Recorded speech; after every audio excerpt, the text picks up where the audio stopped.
Satu kali ada satu orang datang ke rumah Anda, dia sedang dikejar-kejar oleh massa karena massa sedang memfitnah dia sebagai babi ngepet. Padahal itu tidak benar. Dia lari ke rumah Anda, kemudian dia bersembunyi, tiba-tiba massa datang ke rumah Anda dan mencari orang tersebut. Anda diperhadapkan pada dua pilihan.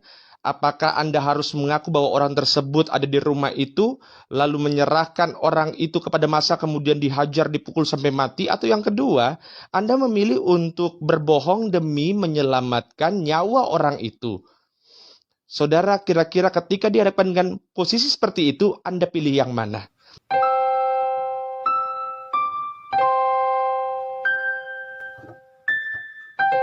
Nah, sebelum kita menjawabnya, mari kita tundukkan hati, kita bersatu dalam doa. Kami bersyukur Tuhan Yesus jikalau pada malam hari ini kembali kami boleh belajar kebenaran firman-Mu. Maka Tuhan tahu bahwa ini adalah topik yang sangat sensitif. Itu sebabnya Tuhan berikan kepada hamba-Mu ini hikmat sehingga mampu menjelaskannya sesuai dengan kebenaran firman Tuhan dan agar dapat dimengerti oleh jemaat-Mu yang hadir pada sesi kali ini. Berkati dan urapi, berikan hikmat juga kepada setiap pendengar sehingga boleh buka hati untuk tahu kebenaran sorgawi sesuai dengan firman Tuhan. Dalam nama Tuhan Yesus, haleluya. Yang percaya katakan amin. Saudara yang terkasih dalam Tuhan, ketika Anda disuruh memilih di antara dua pilihan tadi, sangat dilematis, betul kan? Karena kalau kita menyerahkan pemuda itu ke tangan masyarakat, akhirnya dia dibunuh. Atau yang kedua, kita menyelamatkan anak muda tersebut, tapi pilihannya kita harus berbohong. Lalu mana yang harus kita pilih di antara dua pilihan tersebut? Saudara, untuk menjawab ini, tentu saja kita harus kembali ke Alkitab. Sebetulnya kalau berbicara mengenai Alkitab, saudara harus tahu setiap hukum yang dibuat dalam Alkitab itu tujuan utamanya adalah untuk melindungi orang percaya. Jadi setiap hukum yang Tuhan buat, Tuhan berikan kepada nabinya untuk diberikan, untuk dijalankan. Tujuan utamanya adalah melindungi orang-orang pilihan Tuhan. Jadi kalau dalam Keluaran pasal 20 misalkan, Tuhan berkata, jangan membunuh. Tujuannya adalah supaya orang pilihan Tuhan itu tidak dibunuh. Gitu ya. Kalau Tuhan berkata misalnya, jangan mencuri. Tujuan utamanya adalah supaya umat pilihan Tuhan tidak dicuri. Jadi semua hukum itu Tuhan buat supaya apa? Supaya umat pilihannya dijaga sempurna, tidak diganggu oleh orang-orang jahat. Kenapa bisa begitu? Contoh paling gampang. Sesudah Tuhan memberikan 10 perintah Tuhan kepada bangsa Israel, di mana salah satu hukumnya adalah lo teresah. Kalau dalam bahasa Ibraninya, dalam bahasa Indonesianya jangan membunuh. Itu di Keluaran pasal 20. Tetapi sesudah itu dalam kitab-kitab berikutnya, kitab Yosua misalkan, kitab 1 Samuel, 2 Samuel, kitab Tawarik, ada momen-momen di mana Tuhan mengizinkan bangsa Israel untuk memusnahkan musuh-musuhnya. Bahkan Tuhan memerintahkan untuk menghabisi musuh-musuhnya.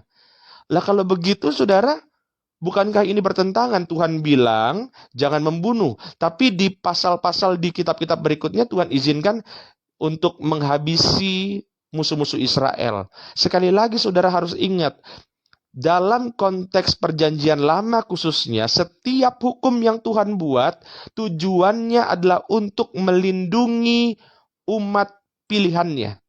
Jadi iya, Tuhan memang mengizinkan bangsa Israel untuk menghabisi kaum Amalek, kaum Filistin, ya bangsa-bangsa musuh. Tujuannya apa? Supaya bangsa Israel yang adalah umat pilihan Tuhan dalam perjanjian lama tersebut bisa dilindungi dan tidak punah. Kenapa? Karena ingat, dalam perjanjian lama dan perjanjian baru, strategi Tuhan berubah. Ingat Bapak Ibu yang terkasih dalam Tuhan, kita percaya Tuhan Yesus tidak berubah dulu, sekarang, dan selama-lamanya. Apa yang tidak berubah? Yang tidak berubah adalah sifatnya Tuhan. Tetapi strategi Tuhan selalu berubah seiring berkembangnya zaman. Dalam perjanjian lama, saudara, konteksnya begini. Tuhan mau menunjukkan bahwa ini loh umat pilihannya adalah umat yang luar biasa. Umat ini punya Tuhan yang luar biasa sehingga seluruh bangsa melihat umat pilihan ini, lihat ya, masuk ke dalam, lihat umat pilihan ini dan semua bangsa luar percaya bahwa Tuhannya Israel Tuhan yang hebat. Perjanjian baru nggak begitu. Umat pilihannya Tuhan adalah gereja. Tuhan mau dalam perjanjian baru strateginya berubah. Bukan orang lain lihat ke sini, tapi orang yang ada di sini keluar. Makanya Tuhan bilang menginjil. Nah sekarang kita kembali dalam kasus yang tadi. Kalau kita dihadapkan seperti itu, kita harus bohong? Atau kita harus jujur dan menyerahkan orang itu untuk dihakimi oleh massa? Bapak Ibu, masih ingat satu kali Tuhan Yesus pernah ditanya, ya Tuhan, di antara semua hukum itu, hukum mana yang paling penting? Lalu Tuhan Yesus menjawab, ya dalam bahasa Yunani agapeses kirionton theon su. Ya, exholes tes kardias su. Kasihilah Tuhan Allahmu dengan segenap kardias su. Kardias itu dengan segenap hatimu. Kai exholes tes sihesu dengan segenap jiwamu. Kai exholes tes dianoiasu dengan segala pikiranmu, dengan segala kecerdasanmu. Kai exholes tes ichiosu dengan segala kekuatanmu. Jadi Tuhan bilang, kasihilah Tuhan Allahmu dengan segala hatimu, dengan segala jiwamu, dengan segala pikiranmu dan kecerdasanmu, dan dengan segala ikhlas itu kekuatanmu. Lalu Tuhan bilang nggak cukup sampai di situ ya. Deuterahaute agapeses ton plesion. Yang kedua, yang sama pentingnya adalah kasihilah sesama manusia ya. Suhos seauton, seperti kamu mengasihi dirimu sendiri. Artinya ya kamu harus mengasihi orang lain. Nah, kasus tadi tiba-tiba ada satu orang pemuda lari ke rumah Anda karena massa sedang memfitnah dia dan menganggap dia adalah babi ngepet gitu kan. Padahal jelas-jelas bukan, hasil fitnahan. Lalu lari ke rumah Anda. Masyarakat datang, Anda sudah telepon polisi, polisi belum datang-datang. Lalu tiba-tiba masyarakat bilang, tadi anak muda tadi ada nggak masuk ke rumah? Lalu Anda kan dihadapkan pada dua pilihan. Bohong demi menyelamatkan anak muda tadi, atau yang kedua, kasih tahu. Tapi akhirnya massa mungkin mengambil anak muda itu, dihabisi, ya, dan seterusnya. Bapak Ibu, kita harus kembali sekali lagi ke dalam Alkitab. Alkitab jelas mengatakan bahwa orang Kristen tidak boleh berdusta. Karena kalau kita berdusta, maka kita ini anak iblis. Karena iblis adalah bapa segala pendusta. Itu sudah fix, tidak bisa ditawar. Lah kalau begitu Pak Pendeta, berarti kita harus jujur. Bapak Ibu yang terkasih dalam Tuhan, masalahnya kalau kita jujur pun pada saat itu, maka kita menyalahi hukum yang kedua, kasihilah sesama manusia. Seperti dirimu sendiri. Bapak Ibu, kalau misalnya udah jelas-jelas kita nggak salah, lalu kita menyerahkan diri hanya untuk digebukin sampai mati, itu juga salah. Artinya dalam kondisi-kondisi tertentu ada saat di mana orang Kristen dihadapkan pada dua hukum yang sama-sama berdosa. Saudara bohong dosa, saudara menyerahkan orang itu pun juga dosa. Nah ketika diperhadapkan dengan situasi seperti ini, maka Tuhan bilang kasihilah Tuhan Allahmu, tadi kan ya, kai ex holestes, ya, dianoias dengan segala kecerdasanmu. Di antara dua pilihan ini Bapak Ibu harus lihat mana pilihan yang paling memiliki resiko yang rendah.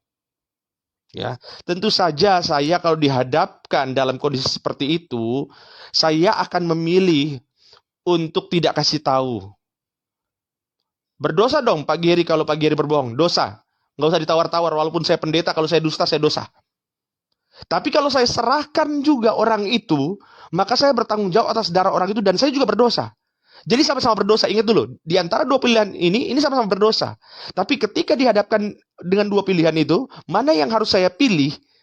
Saya akan memilih resiko yang paling rendah. Pada saat itu saya akan bilang, nggak ada orangnya. Demi menyelamatkan dia. Saya berdosa? Iya, pasti berdosa. Begitu ya Bapak Ibu ya. Karena ini situasi di mana pilihan A dosa, pilihan B dosa. Nah, beda konteksnya, saudara. Ada dulu orang pernah tanya sama saya, Pak Pendeta, ya saya pernah selingkuh dari istri saya. Kira-kira saya boleh nggak kasih tahu sama istri saya? Kalau istri saya tanya, kamu pernah selingkuh atau enggak? Kalau saya jawab pernah, tangga saya berantakan. Tapi kalau misalnya saya jawab enggak pernah, berarti berdosa. Itu beda pilihan Bapak Ibu. Karena pilihan satu itu dosa, pilihan kedua itu keterbukaan. Maka dalam konteks seperti itu saya selalu menyarankan untuk mengaku. Tapi Pak Pendeta, keluarga bisa hancur. Bapak Ibu, awal dari pertobatan adalah keterbukaan. Saudara tidak mungkin membangun mahligai rumah tangga yang kudus ketika dimulai dengan dosa. Saudara yang terkasih dalam Tuhan. Begitu ya, jelas ya. Jadi memang dalam kekristenan itu tidak ada istilah dosa putih. Tapi yang saya mau jelaskan, Bapak Ibu harus ingat, setiap hukum yang Tuhan buat tujuannya adalah melindungi. Artinya di atas hukum adalah perlindungan Tuhan. Makanya Tuhan pernah kasih teguran kepada para ahli Taurat dan orang Farisi. Tuhan bilang, ingat, bukan manusia diciptakan untuk hari Sabat, tapi hari Sabat itu diciptakan untuk manusia. Kenapa? Karena dulu begini, bangsa Yahudi itu, mereka bilang, kamu kalau lagi hari Sabat, nggak boleh A, nggak boleh B, nggak boleh C. Saudara kalau pergi ke Israel itu hari Sabat benar-benar ketat. Saya belum pernah ke Israel, tapi dulu kan ada pernah cerita begini. Kalau misalnya saudara di hotel, masuk hotel, itu kalau di hari Sabat, saudara pencet tombol lantai 6, misalnya kita tinggal di lantai 6, saudara pencet tombol aja itu sudah dianggap bekerja. Dan itu tidak boleh. Makanya katanya di hari Sabat itu lift di hotel berhenti setiap lantai. Saking nggak bolehnya. Nah, Tuhan Yesus mengkritik itu. Tuhan Yesus bilang, ingat bahwa bukan manusia diciptakan untuk hari Sabat, tapi hari Sabat itu diciptakan untuk manusia. Manusia, ingat ya, Tuhan bilang, bukan manusia ini diciptakan demi hukum, bukan. Tapi hukum itu diciptakan demi manusia. Kenapa ada hari Sabat? Supaya manusianya bisa istirahat. Jadi di atas hukum ada kasih Tuhan. Ada perlindungan Tuhan. Sampai sini saudara nangkep. Tuhan mengasihi kita semua, tujuan utamanya adalah supaya kita diselamatkan, dilindungi dengan sempurna. Jadi saudara yang terkasih dalam Tuhan, ketika kita diperhadapkan pada dua situasi yang mengharuskan kita memilih antara dosa dengan dosa, maka pilihlah yang resiko dan dampaknya paling rendah. Good. Pertanyaan yang masuk Pak Pendeta, kalau misalkan ada satu anak dihamili oleh anak muda laki-laki yang lain, apakah wajib anak muda itu harus apa ini dari WhatsApp nih? Apakah wajib anak muda itu harus menikahi wanita tersebut? Jadi pertanyaannya adalah, ada wanita muda sama laki-laki muda. Tiba-tiba wanita muda ini hamil. Begitu hamil, orang tuanya minta pertanggungjawaban. Begitu ya kurang lebih pertanyaannya.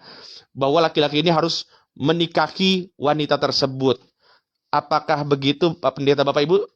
Jawaban dari pertanyaan ini benar-benar jawaban yang saya sebut dengan jawaban yang masuk dalam golongan etika Kristen. Artinya, saudara, Alkitab tidak menjelaskan secara spesifik tentang hal ini. Tapi saya, Bapak Ibu, posisi saya dari dulu ketika ditanyakan pertanyaan seperti ini adalah, saya tidak mewajibkan untuk laki-laki itu menikahi dia. Loh, Pak Pendeta, dia kan harus bertanggung jawab. Ya, tunggu dulu. Kalau dia memang, laki-laki ini memang cinta, memang stabil secara penghasilan dan lain-lain, maka saya akan menyuruh menikahi dia. Kalau sama-sama cinta. Tapi ada beberapa kasus di mana mereka cuma have fun dan aneh-aneh. Artinya jangan sampai pernikahan itu dimulai dengan keterpaksaan. Begitu terpaksa menikah, pada akhirnya ke depannya bisa lebih berantakan. Jauh lebih berantakan.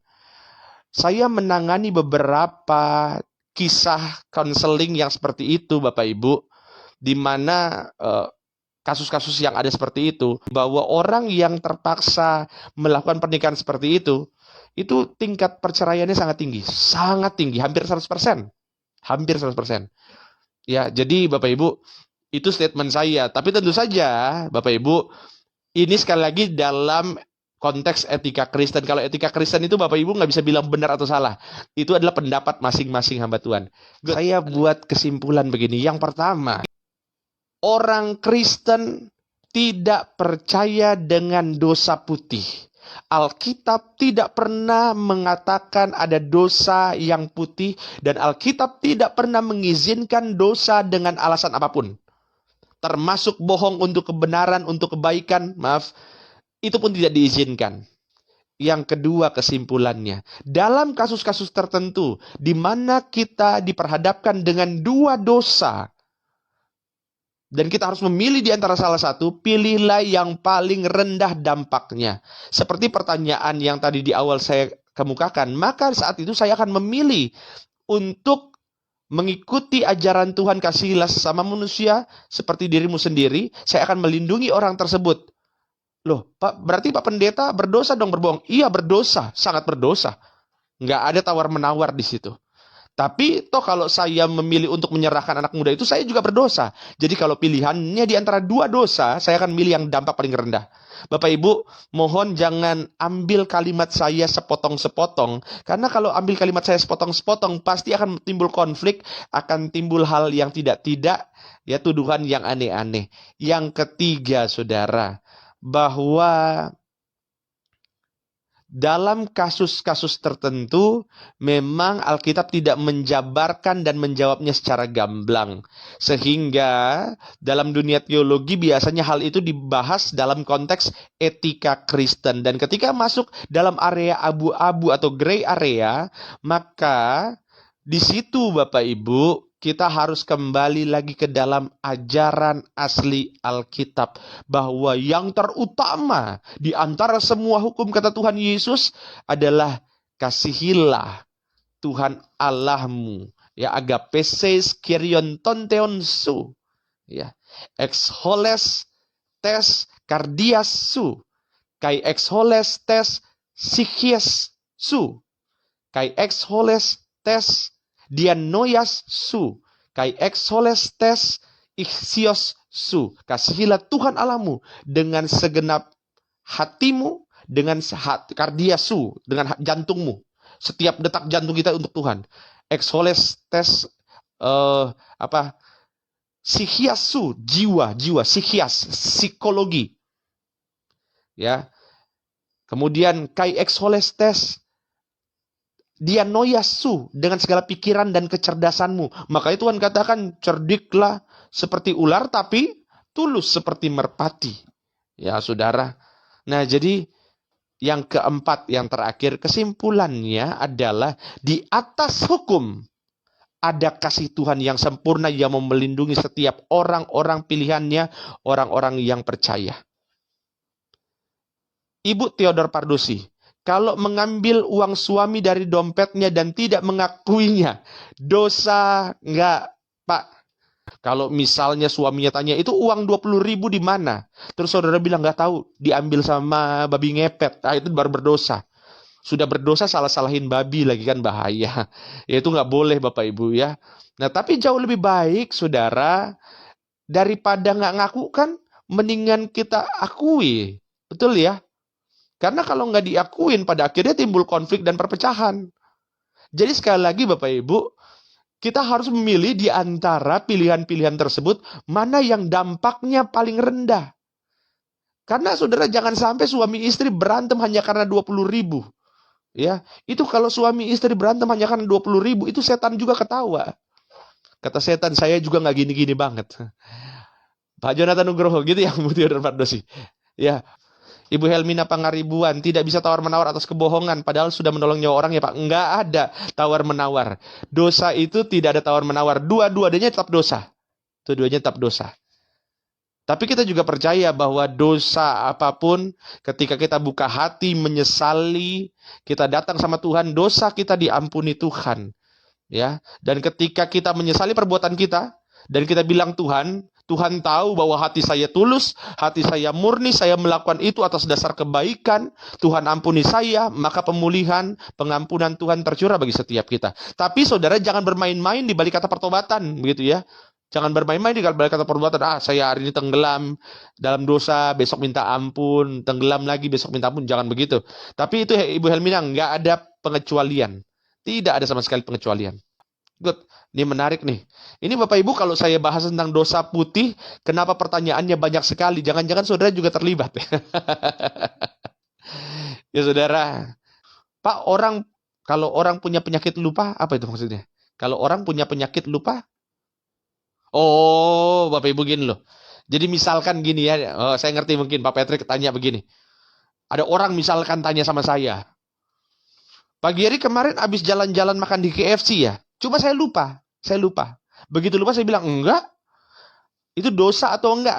Gitu ya Bu Debo. Ya Bu Debo. Itu dosa atau enggak? Ya enggak. Karena kebohongan itu adalah sebuah niat untuk mengelabui orang lain. Niat. Lah kalau itu namanya tuh pikun. Ya saudara. Tuhan Yesus memberkati Bapak Ibu sekalian. Izinkan saya berdoa untuk setiap saudara dalam nama Tuhan Yesus. Terima kasih Tuhan sudah bimbing kami dalam topik yang sangat sensitif ini.